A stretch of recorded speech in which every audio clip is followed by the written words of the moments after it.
세계 증시와 우리 증시를 짚어보는 시간 3분 증시입니다. 연합인포맥스 권용욱 기자 나와 있습니다. 안녕하세요. 안녕하십니까? 네, 한 주의 시작 월요일입니다. 먼저 지난주 미국 증시 정리해 주실까요? 네, 현지 시각으로 지난주 금요일 뉴욕 증시는 이번 주에 있을 미국 소비자 물가지수 발표를 경계하며 혼조세를 보였습니다.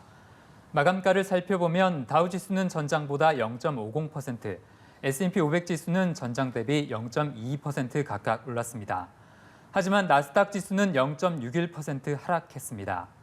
지난주 금요일에는 최근 둔화되던 단기 기대 인플레이션이 다시 반등하면서 기술주 중심으로 약세 압력을 받았습니다.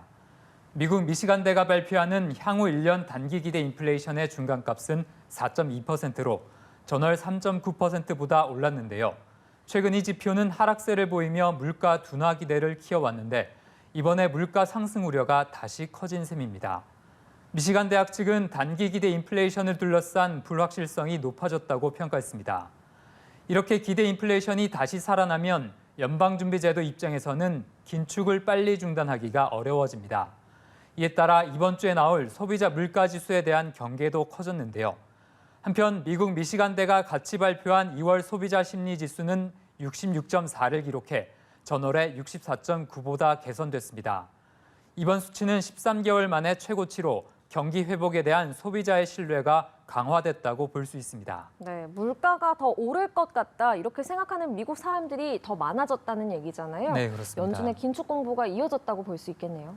네, 그렇습니다. 지난주 뉴욕 증시는 사실상 1월 고용 지표의 충격 속에 시장이 부진했는데요. 한 주간 다우지수는 0.17% 하락하고 S&P 500 지수는 1% 넘게 떨어졌습니다. 그리고 나스닥 지수는 2% 이상 추락했는데요. 미국 고용이 너무 탄탄하게 나오면서 연준의 긴축 우려가 커진 게 큰 원인이었습니다. 이제 이번 주에는 소비자 물가지수라는 또 다른 대형 지표가 나오게 됩니다. 투자자들은 지난 주말 나온 단기 기대 인플레이션의 반등 소식에 물가 우려를 다시 키우게 됐는데요. 연초 뉴욕 증시의 랠리가 지난주에 주춤했는데 이번 주 소비자 물가 지표가 랠리를 이어가는 주요 고비가 될 것으로 전망됩니다. 네, 증시 종목별로 보면 먼저 거침없이 오르던 테슬라 주가는 떨어졌습니다. 네, 그렇습니다. 테슬라 주가가 8거래 연속 오르다 9거래일 만에 하락했는데요. 하루 사이 5% 넘게 빠졌습니다. 그래도 테슬라는 올해 들어 총 50%가 넘게 뛰었습니다. 월가 일부에서는 테슬라의 매력적인 바겐 세일이 끝났다는 평가도 나오고 있는데요.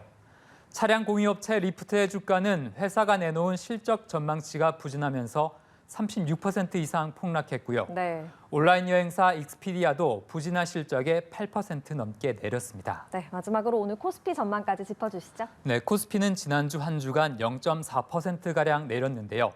지수는 2,470부근에서 거래를 마쳤습니다. 오늘 코스피는 보합권 근처에서 출발할 것으로 예상됩니다. 우리 시장도 미국 물가지표 발표를 주시하며 연준의 긴축 우려를 계속 이어가고 있는데요. 한국 증시에서 중요한 외국인의 매수세가 이어지기 위해서는 원달러 환율이 떨어져야 하는데 환율도 결국 미국 물가지표에 따라 이번 주 큰 방향성을 결정할 것으로 전망됩니다. 증권업계는 이번 주 코스피 변동폭으로 2,450에서 2,580 사이를 제시했습니다. 네, 알겠습니다. 3분 증시 권용욱 기자와 함께했습니다. 고맙습니다.